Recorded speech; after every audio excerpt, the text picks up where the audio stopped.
Everyone, आज हम आपके लिए लाए हैं नदियों के किनारे बसे भारत के प्रमुख नगर कि हम कौन कौन से नगर हमारे नदियों के किनारे बसे हुए हैं, कौन सी नदी के किनारे बसे हुए हैं, ये हम किस तरीके से याद रख सकते हैं। तो उसी से रिलेटेड ये हमारे जीके के कुछ क्वेश्चंस हैं। तो सबसे पहले देखिए, जो आगरा है वो बसा है यमुना नदी के किनारे, अहमदाबाद बसा है साबरमती के,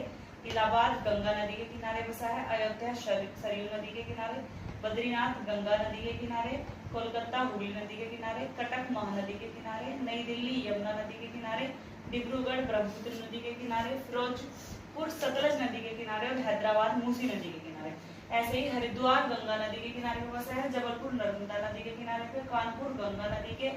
कोटा चंबल नदी के, जौनपुर गोमती नदी के, पटना गंगा नदी के, श्रीनगर झेलम नदी के, सूरत ताप्ती नदी के, विजयवाड़ा कृष्णा नदी के और वडोदरा विश्वामित्री नदी के, वाराणसी गंगा नदी के और तिरुचिरापल्ली कावेरी नदी के। अब आपको